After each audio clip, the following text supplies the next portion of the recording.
Chapter 89. Fast Fish and Loose Fish. The allusion to the waif and waif poles in the last chapter but one necessitates some account of the laws and regulations of the whale fishery, of which the waif may be deemed the grand symbol and badge. It frequently happens that when several ships are cruising in company, a whale may be struck by one vessel, then escape and be finally killed and captured by another vessel. And herein are indirectly comprised many minor contingencies, all partaking of this one grand feature. For example, after a weary and perilous chase and capture of a whale, the body may get loose from the ship by reason of a violent storm, and drifting far away to leeward, be retaken by a second whaler, who, in a calm, snugly tows it alongside, without risk of life or line. Thus the most vexatious and violent disputes would often arise between the fishermen, were there not some written or unwritten, universal, undisputed law applicable to all cases. Perhaps the only formal whaling code authorized by legislative enactment was that of Holland. It was decreed by the States General in A.D. 1695. But though no other nation has ever had any written whaling law, yet the American fishermen have been their own legislators and lawyers in this matter. They have provided a system which for terse comprehensiveness surpasses Justinian's Pandects and the bylaws of the Chinese Society for the suppression of meddling with other people's business. Yes, the laws might be engraven on a Queen Anne's farthing, or the barb of a harpoon, and worn round the neck, so small are they. 1. A fast fish belongs to the party fast to it. 2. A loose fish is fair game for anybody who can soonest catch it. But what plays the mischief with this masterly code is the admirable brevity of it, which necessitates a vast volume of commentaries to expound it. First, what is a fast fish? Alive or dead, a fish is technically fast when it is connected with an occupied ship or boat, by any medium at all controllable by the occupant or occupants; a mast, an oar, a 9-inch cable, a telegraph wire, or a strand of cobweb, it is all the same. Likewise, a fish is technically fast when it bears a waif, or any other recognized symbol of possession, so long as the party waifing it plainly evince their ability at any time to take it alongside, as well as their intention to do so. These are scientific commentaries, but the commentaries of the whalemen themselves sometimes consist in hard words and harder knocks, the Coke-upon Littleton of the fist. True, among the more upright and honorable whalemen, allowances are always made for particular cases, where it would be an outrageous moral injustice for one party to claim possession of a whale previously chased or killed by another party. But others are by no means so scrupulous. Some 50 years ago there was a curious case of a whale trover litigated in England, wherein the plaintiffs set forth that after a hard chase of a whale in the northern seas, and when indeed they, the plaintiffs, had succeeded in harpooning the fish, they were at last, through peril of their lives, obliged to forsake not only their lines but their boat itself.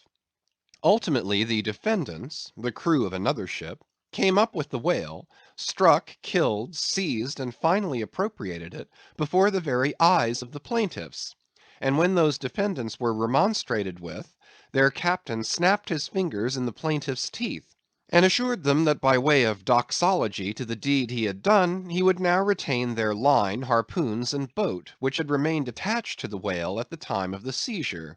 Wherefore the plaintiffs now sued for the recovery of the value of their whale, line, harpoons, and boat.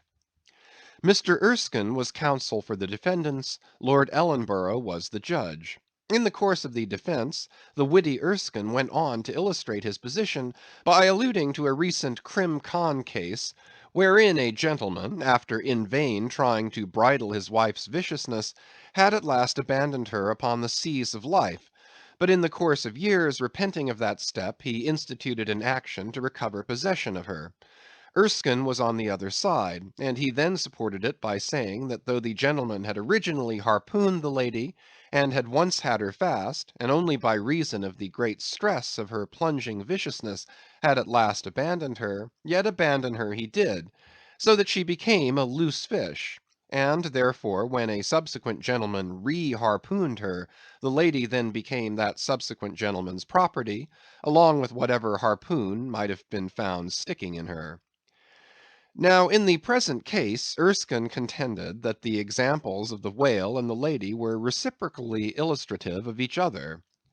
These pleadings and the counter pleadings being duly heard, the very learned judge in set terms decided, to wit, that as for the boat he awarded it to the plaintiffs, because they had merely abandoned it to save their lives; but that with regard to the controverted whale, harpoons, and line, they belonged to the defendants; the whale because it was a loose fish at the time of the final capture, and the harpoons and line because when the fish made off with them, it (the fish) acquired a property in those articles, and hence anybody who afterwards took the fish had a right to them.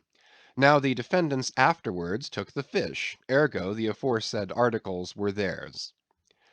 A common man, looking at this decision of the very learned judge, might possibly object to it; but ploughed up to the primary rock of the matter, the two great principles laid down in the twin whaling laws previously quoted, and applied and elucidated by Lord Ellenborough in the above cited case, these two laws touching fast fish and loose fish, I say, will, on reflection, be found the fundamentals of all human jurisprudence; for notwithstanding its complicated tracery of sculpture, the temple of the law, like the temple of the Philistines, has but two props to stand on.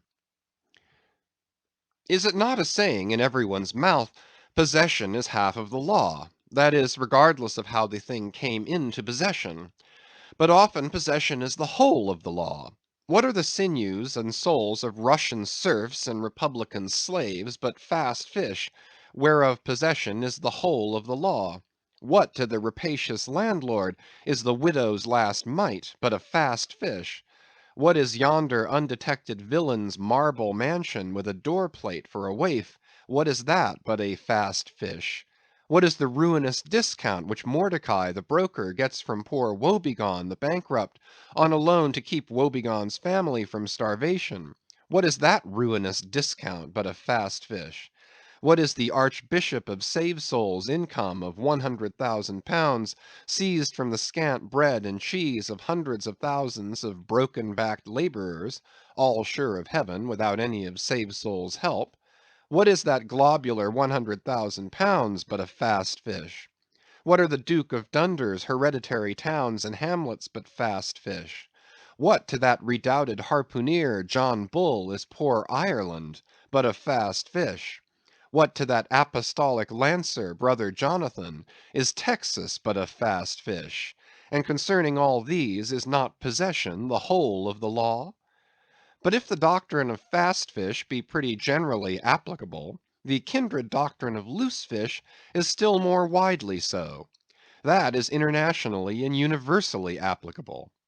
What was America in 1492 but a loose fish, in which Columbus struck the Spanish standard by way of waifing it for his royal master and mistress?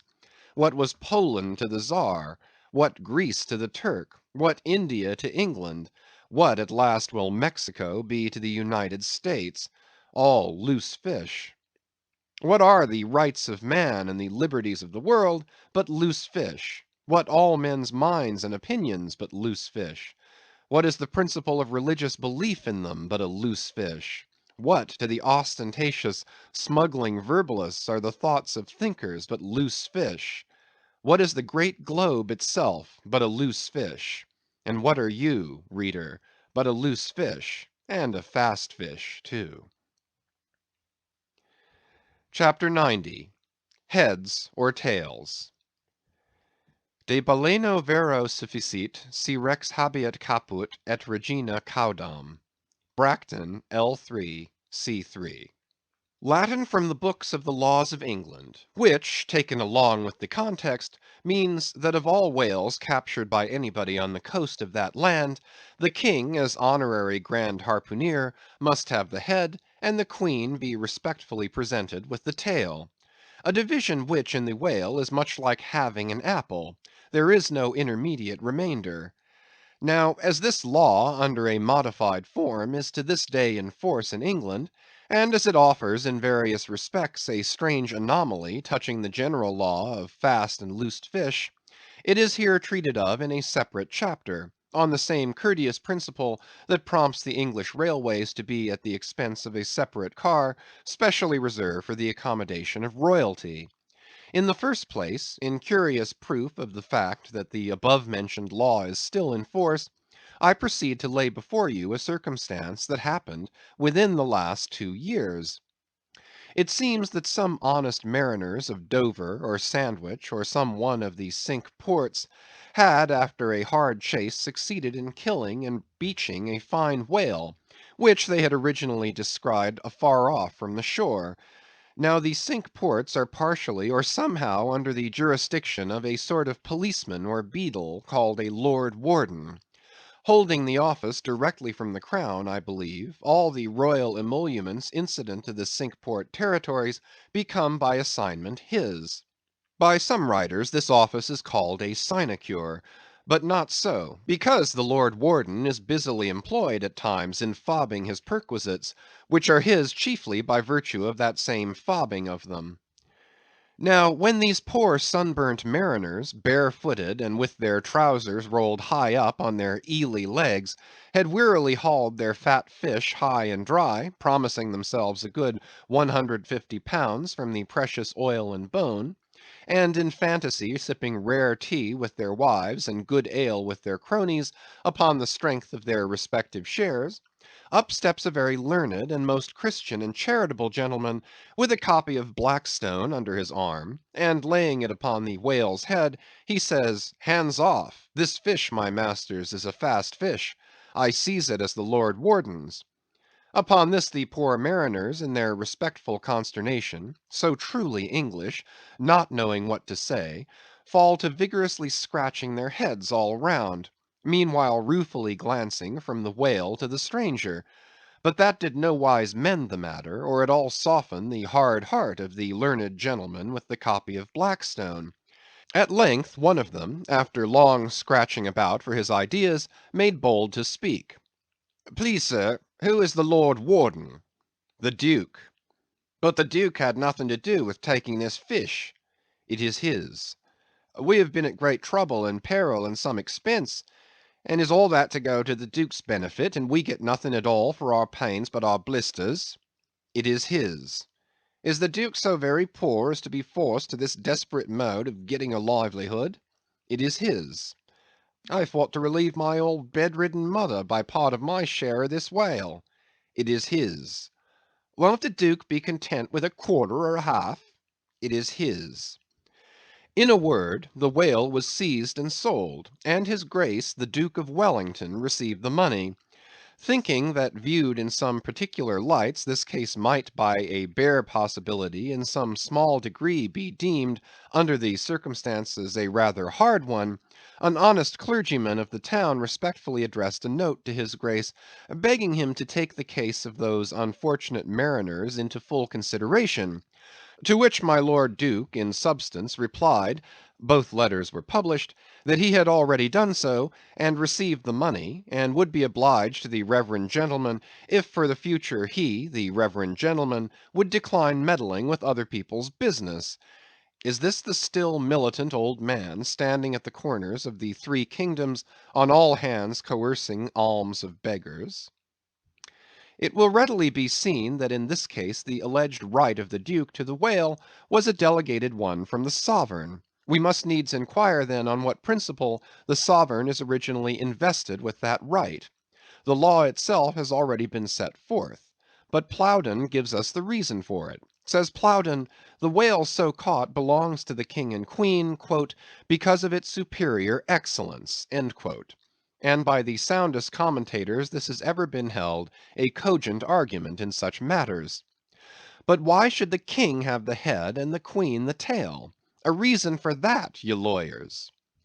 In his treatise on Queen Gold, or Queen Pin Money, an old King's Bench author, one William Prynne, thus discourseth: "Ye tail is ye queen's, that ye queen's wardrobe may be supplied with ye whalebone." Now this was written at a time when the black limber bone of the Greenland or right whale was largely used in ladies' bodices. But this same bone is not in the tail, it is in the head, which is a sad mistake for a sagacious lawyer like Prynne. But is the Queen a mermaid to be presented with a tail? An allegorical meaning may lurk here. There are two royal fish so styled by the English law writers, the whale and the sturgeon, both royal property under certain limitations, and nominally supplying the 10th branch of the Crown's ordinary revenue. I know not that any other author has hinted of the matter, but by inference it seems to me that the sturgeon must be divided in the same way as the whale, the king receiving the highly dense and elastic head peculiar to that fish, which symbolically regarded may possibly be humorously grounded upon some presumed congeniality. And thus there seems a reason in all things, even in law. Chapter 91. The Pequod meets the Rosebud. "In vain it was to rake for ambergris in the paunch of this Leviathan, insufferable fetter denying not inquiry." Sir T. Brown, V.E. It was a week or two after the last whaling scene recounted, and when we were slowly sailing over a sleepy, vapory, midday sea, that the many noses on the Pequod's deck proved more vigilant discoverers than the three pairs of eyes aloft. A peculiar and not very pleasant smell was smelt in the sea. "I will bet something now," said Stubb, "that somewhere hereabouts are some of those drugged whales we tickled the other day. I thought they would keel up before long." Presently the vapors in advance slid aside, and there in the distance lay a ship, whose furled sails betokened that some sort of whale must be alongside. As we glided nearer, the stranger showed French colors from his peak, and by the eddying cloud of vulture sea fowl that circled, and hovered, and swooped around him, it was plain that the whale alongside must be what the fishermen call a blasted whale; that is, a whale that has died unmolested on the sea, and so floated an unappropriated corpse. It may well be conceived what an unsavory odor such a mass must exhale, worse than an Assyrian city in the plague, when the living are incompetent to bury the departed. So intolerable indeed is it regarded by some, that no cupidity could persuade them to moor alongside of it. Yet are there those who will still do it, notwithstanding the fact that the oil obtained from such subjects is of a very inferior quality, and by no means of the nature of attar of rose. Coming still nearer with the expiring breeze, we saw that the Frenchman had a second whale alongside, and this second whale seemed even more of a nosegay than the first. In truth, it turned out to be one of those problematical whales that seem to dry up and die with a sort of prodigious dyspepsia or indigestion, leaving their defunct bodies almost entirely bankrupt of anything like oil. Nevertheless, in its proper place, we shall see that no knowing fisherman will ever turn up his nose at such a whale as this, however much he may shun blasted whales in general. The Pequod had now swept so nigh to the stranger, that Stubb vowed he recognized his cutting spade pole entangled in the lines that were knotted round the tail of one of these whales. "There's a pretty fellow now," he banteringly laughed, standing in the ship's bows. "There's a jackal for thee. I well know that these crappos of Frenchmen are but poor devils in the fishery, sometimes lowering their boats for breakers, mistaking them for sperm whale spouts. Yes, and sometimes sailing from their ports with their hold full of boxes of tallow candles, and cases of snuffers, foreseeing that all the oil they will get won't be enough to dip the captain's wick into. Aye, we all know these things. But look ye, here's a crapo that is content with our leavings; the drugged whale there, I mean. Aye, and is content too with scraping the dry bones of that other precious fish he has there. Poor devil! I say, pass round a hat, some one, and let's make him a present of a little oil for dear charity's sake. For what oil he will get from that drugged whale there, wouldn't be fit to burn in a jail; no, not in a condemned cell. And as for the other whale, why, I'll agree to get more oil by chopping up and trying out these three masts of ours than he'll get from that bundle of bones. Though now that I think of it, it may contain something worth a good deal more than oil. Yes, ambergris." I wonder now if our old man has thought of that. It's worth trying. Yes, I'm for it." And so saying, he started for the quarter deck. By this time the faint air had become a complete calm, so that whether or no, the Pequod was now fairly entrapped in the smell, with no hope of escaping except by its breezing up again. Issuing from the cabin, Stubb now called his boat's crew, and pulled off for the stranger. Drawing across her bow, he perceived that, in accordance with the fanciful French taste, the upper part of her stem piece was carved in the likeness of a huge drooping stalk, was painted green, and for thorns had copper spikes projecting from it here and there, the whole terminating in a symmetrical folded bulb of a bright red color. Upon her headboards in large gilt letters he read Bouton de Rose, rose button or rose bud, and this was the romantic name of this aromatic ship. Though Stubb did not understand the bouton part of the inscription, yet the word rose and the bulbous figurehead put together sufficiently explained the whole to him. "A wooden rosebud, eh?" he cried with his hand to his nose. "That will do very well. But how like all creation it smells!" Now, in order to hold direct communication with the people on deck, he had to pull round the bows to the starboard side, and thus come close to the blasted whale, and so talk over it. Arrived then at this spot, with one hand still to his nose, he bawled, "Bouton de Rose, ahoy! Are there any of you Bouton de Roses that speak English?" "Yes," rejoined a Guernsey man from the bulwarks, who turned out to be the chief mate. "Well then, my Bouton de Rosebud, have you seen the white whale?" "What whale?" "The white whale. A sperm whale, Moby Dick. Have you seen him?" "Never heard of such a whale. Cachalot blanche? White whale? No." "Very good then. Good bye now, and I'll call again in a minute." Then rapidly pulling back towards the Pequod, and seeing Ahab leaning over the quarter deck rail awaiting his report, he moulded his two hands into a trumpet, and shouted, "No, sir, no!" Upon which Ahab retired, and Stubb returned to the Frenchman. He now perceived that the Guernsey man, who had just got into the chains, and was using a cutting spade, had slung his nose in a sort of bag. "What's the matter with your nose there?" said Stubb. "Broke it?" "I wish it were broken, or that I didn't have any nose at all," answered the Guernsey man, who did not seem to relish the job he was at very much. "But what are you holding yours for?" "Oh, nothing. It's a wax nose. I have to hold it on. Fine day, ain't it? Air rather gardeny, I should say. Throw us a bunch of posies, will you, Bouton de Rose?" "What in the devil's name do you want here?" roared the Guernseyman, flying into a sudden passion. "Oh, keep cool, cool, yes, that's the word. Why don't you pack those whales in ice while you're working at 'em?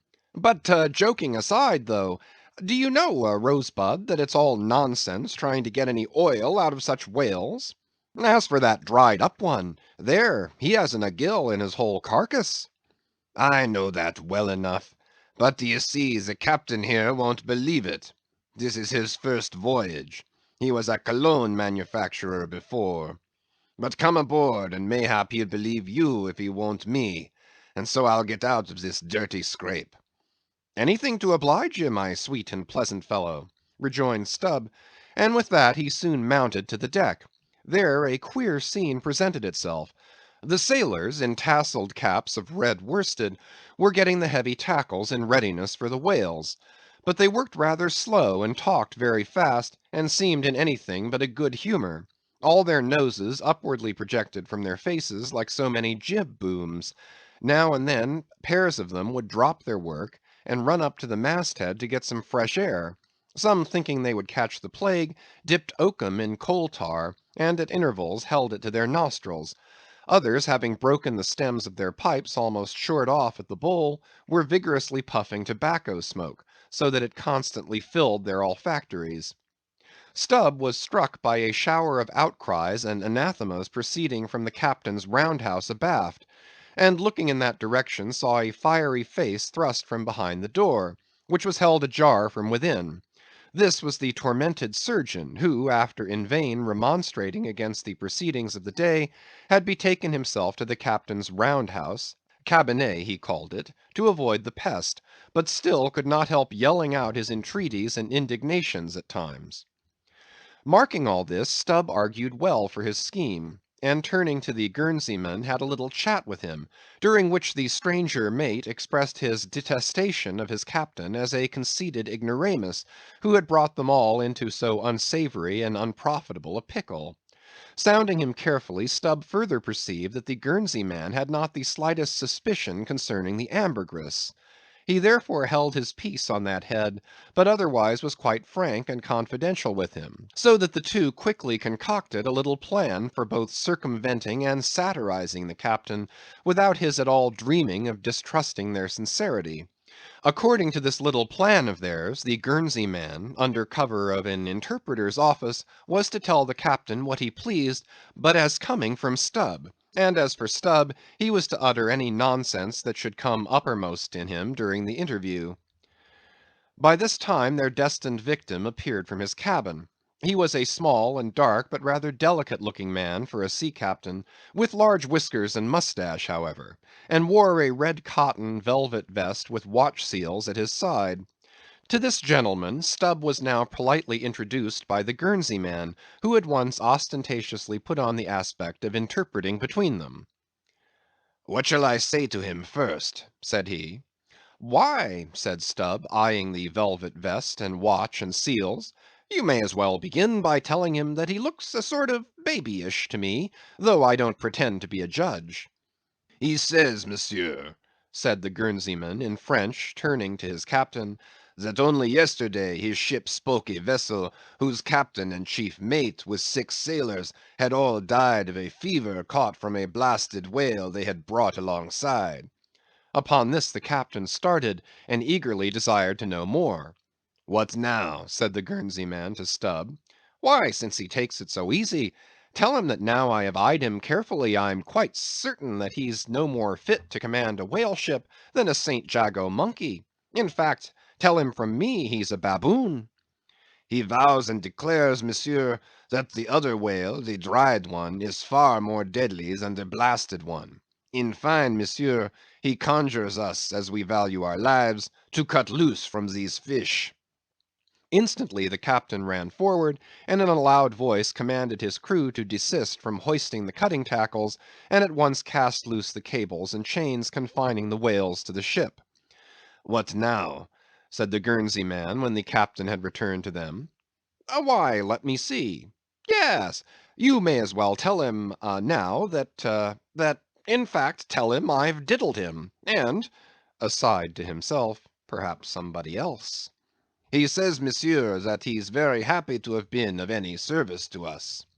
Hearing this, the captain vowed that they were the grateful parties, meaning himself and mate, and concluded by inviting Stubb down into his cabin to drink a bottle of Bordeaux. "He wants you to take a glass of wine with him," said the interpreter. "Thank him heartily, but tell him it's against my principles to drink with the man I've diddled. In fact, tell him I must go." "He says, monsieur, that his principles won't admit of his drinking, but that if monsieur wants to live another day to drink, then monsieur had best drop all 4 boats, and pull the ship away from these whales, for it's so calm they won't drift." By this time Stubb was over the side, and getting into his boat, hailed the Guernsey man to this effect: that having a long tow line in his boat, he would do what he could to help them, by pulling out the lighter whale of the two from the ship's side. While the Frenchman's boats, then, were engaged in towing the ship one way, Stubb benevolently towed away at his whale the other way, ostentatiously slacking out a most unusually long tow line. Presently a breeze sprang up, Stubb feigned to cast off from the whale; hoisting his boats, the Frenchman soon increased his distance, while the Pequod slid in between him and Stubb's whale. Whereupon Stubb quickly pulled to the floating body, and hailing the Pequod to give notice of his intentions, at once proceeded to reap the fruit of his unrighteous cunning. Seizing his sharp boat spade, he commenced an excavation in the body, a little behind the side fin. You would almost have thought he was digging a cellar there in the sea, and when at length his spade struck against the gaunt ribs, it was like turning up old Roman tiles and pottery buried in fat English loam. His boat's crew were all in high excitement, eagerly helping their chief, and looking as anxious as gold hunters. And all the time numberless fowls were diving and ducking and screaming and yelling and fighting around them. Stubb was beginning to look disappointed, especially as the horrible nosegay increased, when suddenly from out the very heart of this plague there stole a faint stream of perfume, which flowed through the tide of bad smells without being absorbed by it, as one river will flow into and then along with another, without at all blending with it for a time. "I have it! I have it!" cried Stubb with delight, striking something in the subterranean regions. "A purse! A purse!" Dropping his spade, he thrust both hands in, and drew out handfuls of something that looked like ripe Windsor soap, or rich mottled old cheese, very unctuous and savory withal.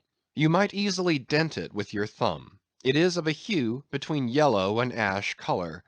And this, good friends, is ambergris, worth a gold guinea an ounce to any druggist. Some 6 handfuls were obtained, but more was unavoidably lost in the sea, and still more perhaps might have been secured were it not for impatient Ahab's loud command to Stubb to desist, and come on board, else the ship would bid them good bye.